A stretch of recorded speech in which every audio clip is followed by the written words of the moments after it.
Well, with much of the attention lately on immigration and budget issues, one topic that always remains at the top of the list in Kern County and statewide is water. Joining me in Studio B this morning is Jenny Holtermann, the Executive Director of the Water Association of Kern County. Thanks for coming in this morning. Truly appreciate it. Thanks for having me. Okay, when we're talking about the WAKC, first of all, for those who may be unaware of how many different organizations we have in the county, when it comes to water, what does the WAKC do? Yes, so the Water Association of Kern County, we are a local nonprofit, and we just focus on water education and outreach. So basically, we host different seminars, conferences, tours, and try and just educate people about the issues that are happening related to water.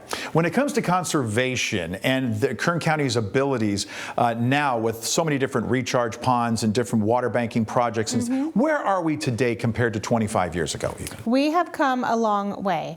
I would say at least every water district now in Kern County has some kind of banking project, recharge project to help store water in these, hard times. We have water in the winter, but we don't always have water during the summer. So if we can store that excess water we have, then we can go a long way. What was in your estimation the initial resistance to that, or was there resistance when it came to building these projects? You see them now everywhere.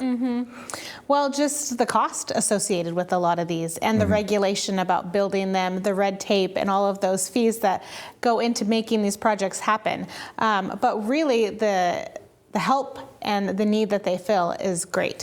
When you're talking about conservation efforts, you always come back to education. And it's not just in that area, but many areas when it comes to water. You recently had a tour of the water treatment plant. What was the reason behind that, and what was the reaction? Yeah, so in the summer we like to focus on different tours of different facilities in Kern County.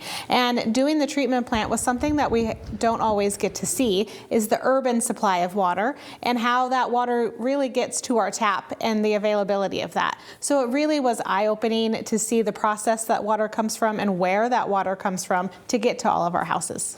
One of the big projects in recent years, of course, was the update. We call it the update to the Lake Isabella Dam and everything that it did. We've had a couple of good water years, one while they were finishing up the renovations to the dam right now.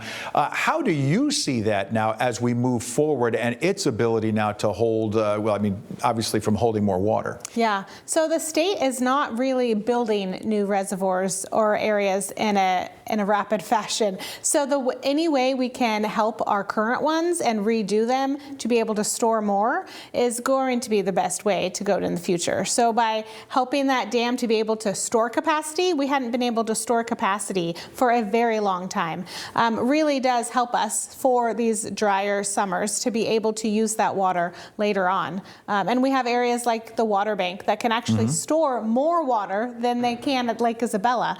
So all of these projects really do help us to get through.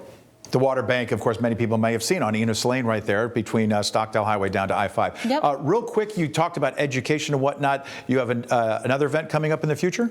Yes, so all summer long we focus on different seminars and tours. So in the next coming months we will have tours and workshops. So we have speakers coming from the U.S. Bureau of Reclamation, and we'll even have a SGMA workshop, which is the Sustainable Groundwater Management Act that was passed 10 years ago, and how that's going to affect our urban folks and our agriculture folks. Fantastic. We'll bring you back for more on that. Sounds great. Jenny Holtermann, thank you for coming in this morning. Truly appreciate it. Thanks for having me. All righty.